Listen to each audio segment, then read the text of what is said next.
belajar apa ya, menanam hal-hal yang baik yang sesuai dengan firman Tuhan. Hari ini saya lagi suka banget ngajarin mereka banyak hal karena mereka ini betul-betul kayak kertas kosong yang belum tahu apa-apa. Jadi apa yang saya omongin, apa yang saya lakukan, mereka tuh akan lihat dan belajar. Dan mereka tuh fast learner banget ya, anak-anak kecil ini sangat cepat sekali belajar. Kadang-kadang apa yang kita ngajarin mereka bisa tahu karena mereka lihat apa yang kita lakukan.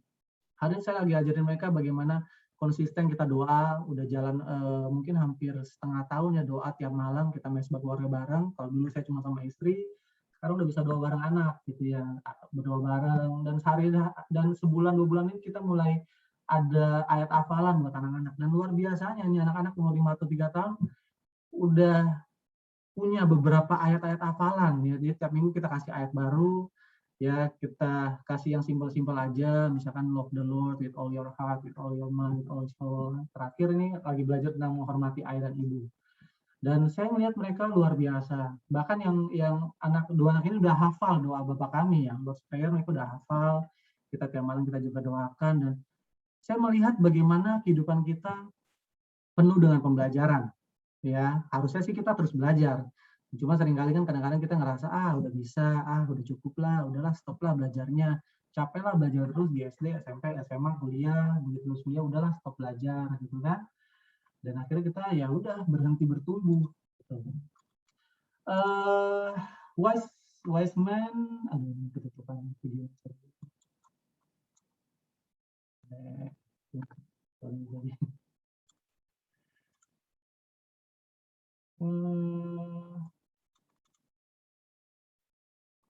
Okay. Wise men and women are always learning, always listening for fresh insight. Ya, jadi ini versi the message Proverbs 18 verse 15 ya. Jadi saya percaya orang yang bijak ya itu pasti selalu belajar. Jadi nggak ada istilahnya orang yang udah sukses ya, orang terkaya di dunia ya, mereka berhenti belajar, mereka berhenti berkembang, nggak mungkin. Mereka akan selalu belajar, selalu berkembang. Dan ketika mereka terus belajar, mereka akan dapat insight, mereka akan dapat pencerahan. Ya, jadi pastikan hari ini kita jadi wise people ya, orang-orang yang terus belajar. Karena kalau kita berhenti belajar ya, kita akan berhenti bertumbuh. Kenapa kita harus belajar? Why should we learn? Ya, kenapa sih kita harus belajar? Simple, karena belajar itu buat kita bertumbuh. Learn make us grow. Ya, ini dalam bahasa Inggrisnya Matthew 11 verse 28 till 29, dalam bahasa Indonesianya mungkin teman-teman sering baca ya. Marilah kepadaku semua yang letih, lesu, dan berbeban berat, aku akan memberikan kelegaan kepadamu. Pikulah kuk yang kupasang dan belajarlah padaku, karena aku lemah lembut dan rendah hati, dan jiwamu akan mendapat ketenangan. Waktu saya baca ayat ini, tiba-tiba saya dapat satu insight gitu. Kok aneh ya? Orang berbeban berat, orang lagi capek, lagi letih, lagi lesu gitu ya, disuruh datang sama Tuhan, oke, datang sama Tuhan kalau dikasih sukacita dan menjadi oke lah, selesai gitu ya, bebannya lepas. Tapi ini malah disuruh belajar. Belajar itu kan suatu aktivitas yang biasanya tidak disukai oleh anak-anak muda ya, karena capek, harus fokus, harus try something new gitu ya, maksudnya harus belajar mencoba hal-hal yang baru yang kita nggak pernah sebelumnya. Dan biasanya belajar itu sebuah kegiatan yang membosankan gitu ya. Tapi kenapa kita capek, kita bosan, kita lagi letih disuruh belajar? Ini kan namanya menambah garam pada luka gitu ya. Dan saya nemuin satu hal yang menarik. Seringkali kita teman-teman cek deh. Teman pernah nggak ngalamin stagnan dalam kehidupan teman-teman, ngerasa kok kayaknya hidup gue gini-gini aja ya. Yang udah kerja mungkin ya kenapa kok gaji gue gini-gini aja ya. Kok kayaknya posisi gue begini-gini aja ya. Ya mungkin dalam pelayanan ngerasa kayaknya kok jemaat begini-gini aja ya. Kok komsel gue begini-gini aja ya. Kok kayaknya nggak ada perkembangan. Ngerasa letih, ngerasa lesu, ngerasa aduh capek lah gue. Kayak rasa berbeban berat banget gitu. Dan apa yang teman-teman butuhin sebenarnya waktu teman-teman ngalamin itu semua, ngalamin yang namanya stagnan. Teman-teman perlu yang namanya belajar. Kita lupa, seringkali kita berhenti belajar. Itu yang membuat kita jadinya ngerasa stagnan. Once we stop learning, we stop growing. Waktu kita berhenti belajar, waktu kita berhenti berkembang, waktu kita berhenti untuk mencoba hal-hal yang baru, kita akan stop untuk bertumbuh. Makanya kenapa Tuhan kok kita capek disuruh belajar? Karena memang belajar itulah kunci di mana kita akan dapetin insight yang baru, kita akan dapetin hal-hal yang baru, kita akan dapetin satu hal yang membuat kita tuh lebih bersemangat lagi, kita akan growing. Nah, that's why we should learn. Ya, oke, next. Learn make us adapt. Beradaptasi.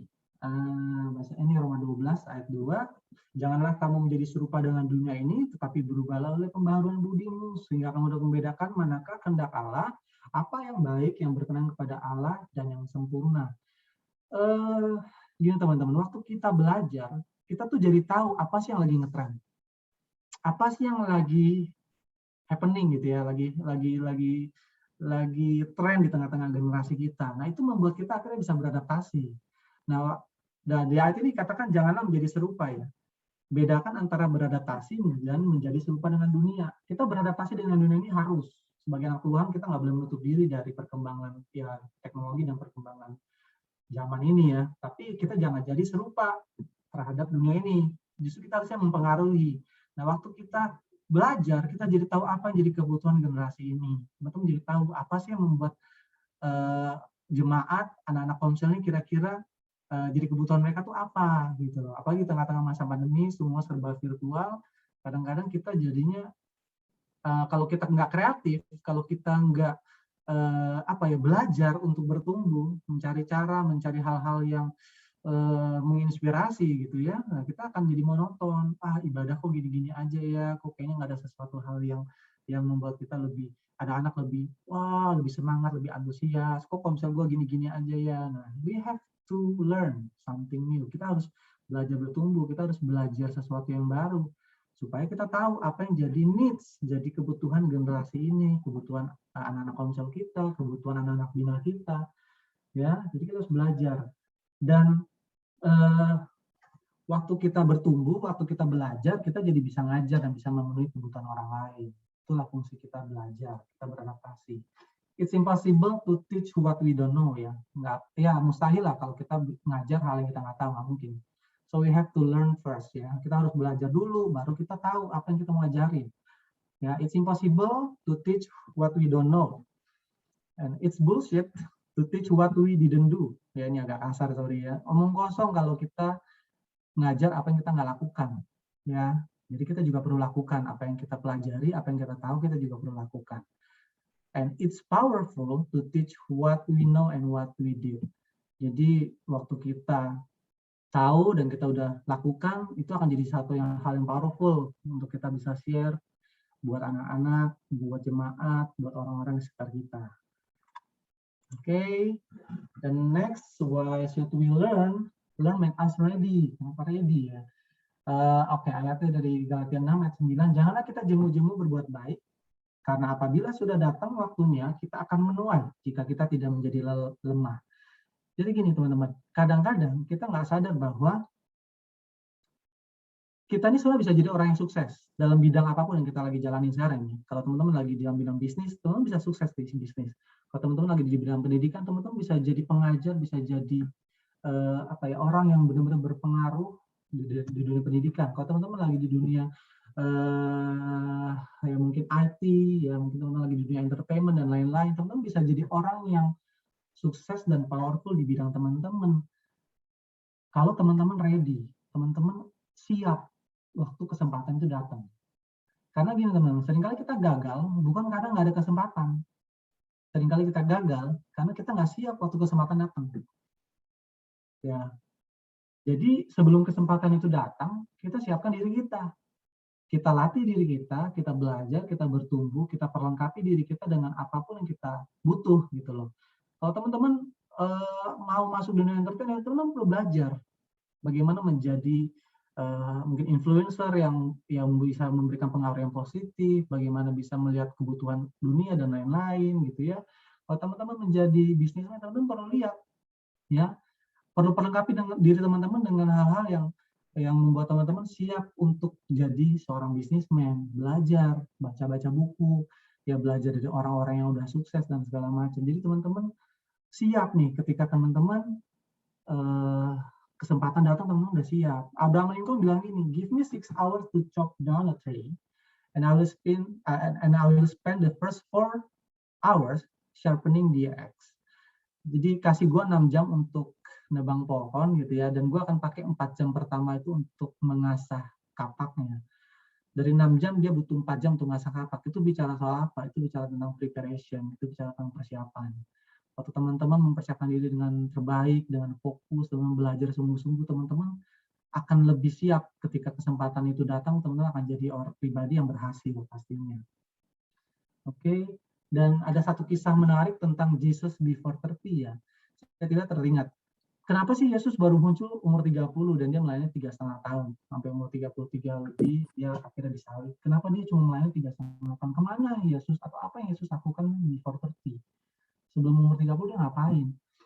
Nggak tertulis dengan gamblang di Alkitab gitu ya. Cuma banyak sejarawan yang meneliti, ya mungkin dari Israel sana, dari Yahudi sana mungkin ya ada sejarah, ada sisa-sisa sejarah yang mereka masih ceritakan dari mulut ke mulut tentang apa yang Yesus lakukan di umur sebelum 30.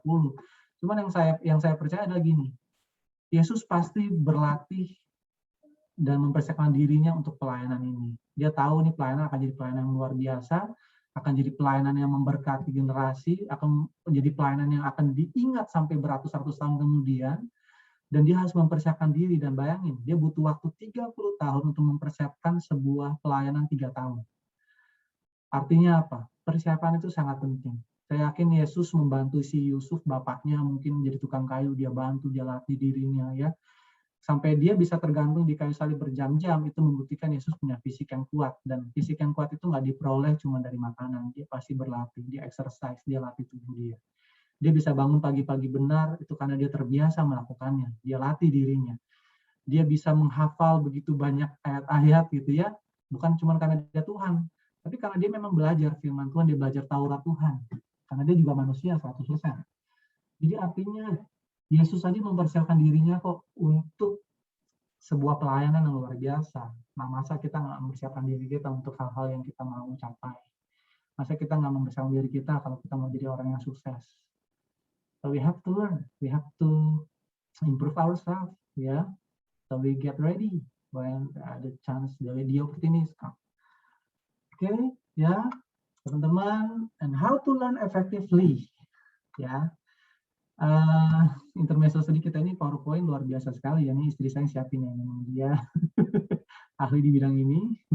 Kerjaan saya tanya Tuhan, cari ayat, nah dia menuangkannya nih. Jadi walaupun saya share sendiri, tapi ini kita discuss bareng-bareng, dia juga yang buat PowerPoint-nya. Tadi saya luar biasa sebelum saya share, anak-anak saya doain saya gitu ya.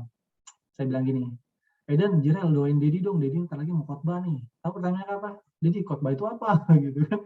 Saya juga bingung jelasin khotbah itu apa ya. Khotbah itu kayak Dedi share tentang Bible verse gitu, Dedi cerita tentang Alkitab gitu. Oh gitu, kenapa Dedi minta didoain? Dedi malu ya kata Eden.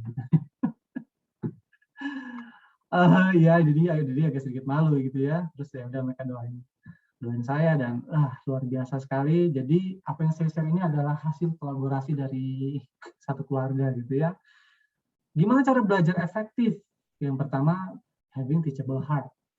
Miliki hati yang mau belajar. Nah, kadang-kadang kita nih ngerasa udah banyak tahu, udah banyak dengar, udah banyak belajar, dan ngerasa ya ini lagi gitu ya. Saya juga sering kali gitu kalau dengar orang kadang khotbah ya, kadang-kadang hati kita nih suka bebal, suka keras ya, gue udah tahu, gue udah tahu, gue udah tahu gitu ya. Waktu kita nggak punya hati yang mau belajar, kita akan kehilangan kesempatan untuk dapetin satu pencerahan, satu skill yang baru. Ya, kenapa di tengah-tengah ibadah ada jemaat yang ngalamin Tuhan, tapi ada juga jemaat yang biasa aja, selesai ibadah juga ya udah, nothing change gitu ya, maksudnya nggak ada hal yang berubah. Ya karena memang bedanya cuma ada yang punya hati yang mau belajar, ada yang nggak punya. Kenapa di dalam sekolah, satu kelas 30 murid, ada yang ranking 1, tapi ada yang ranking 30. Apakah guru mereka beda? Enggak, gurunya sama, tugasnya sama, pelajarannya sama, soal tesnya sama. Tapi yang membedakan adalah mereka ada yang mau belajar, ada yang nggak mau belajar. Ada yang punya sikap hati yang haus dan lapar, ada yang udah bodo amat. Ya, miliki hati yang mau belajar. Oke, moment of new things.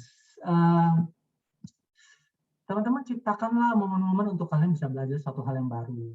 Ya, 1 tahun belakangan ini saya lagi belajar tentang investasi gitu ya. Saya belajar bagaimana investasi di saya ini bukan ajakan ya, bukan himbauan ya. Saya hanya sharing. Jadi saya belajar.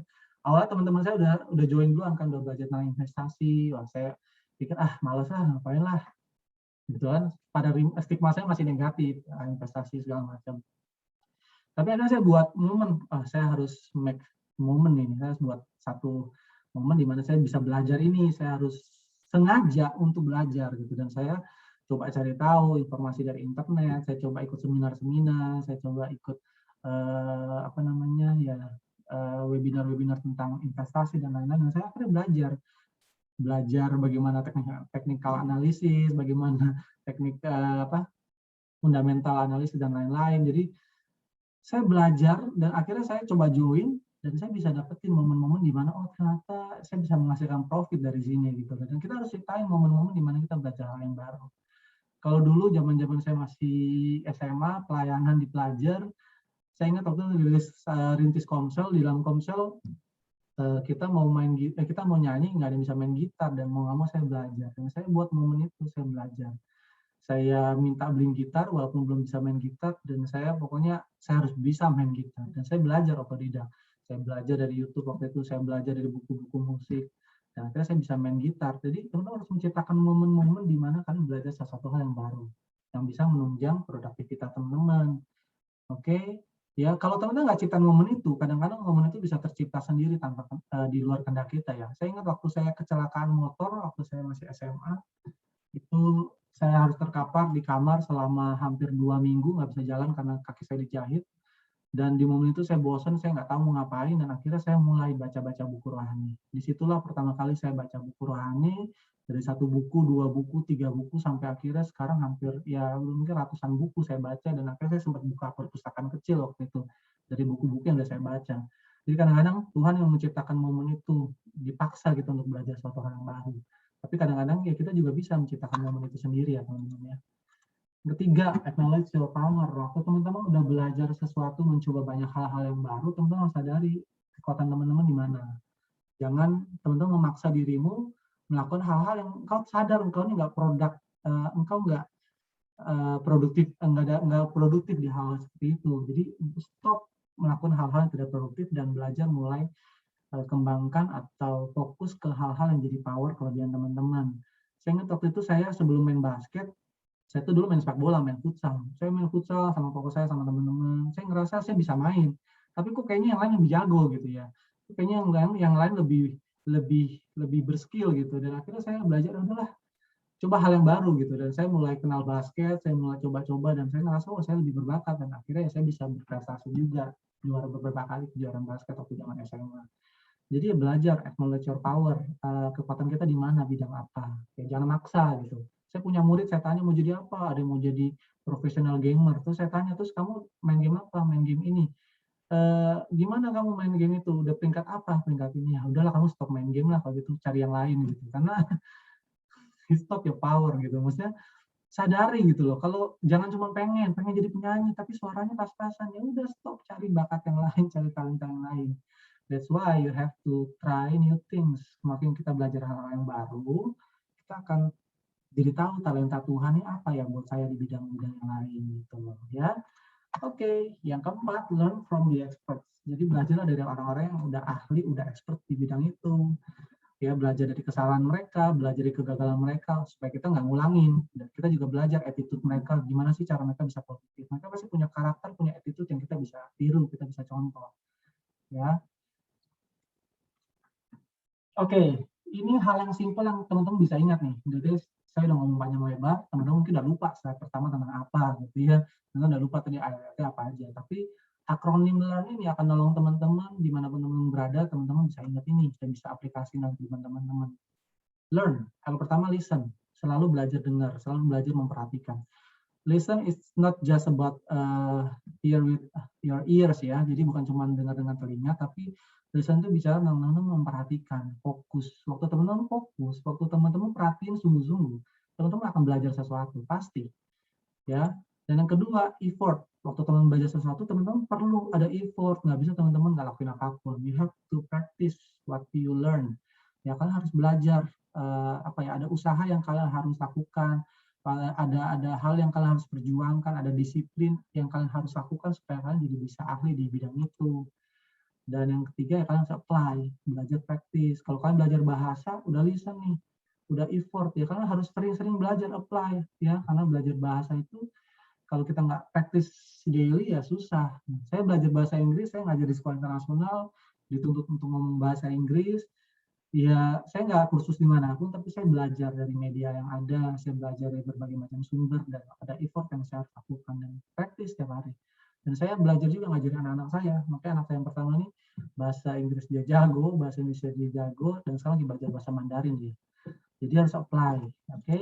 Dan yang ketiga, empat ready. Nah, untuk teman-teman udah listen, effort, apply, saya percaya kita akan siap untuk kesempatan datang, kita akan siap ambil, kita akan siap untuk jadi orang yang sukses, berhasil dalam apapun ya, termasuk dalam pelayanan.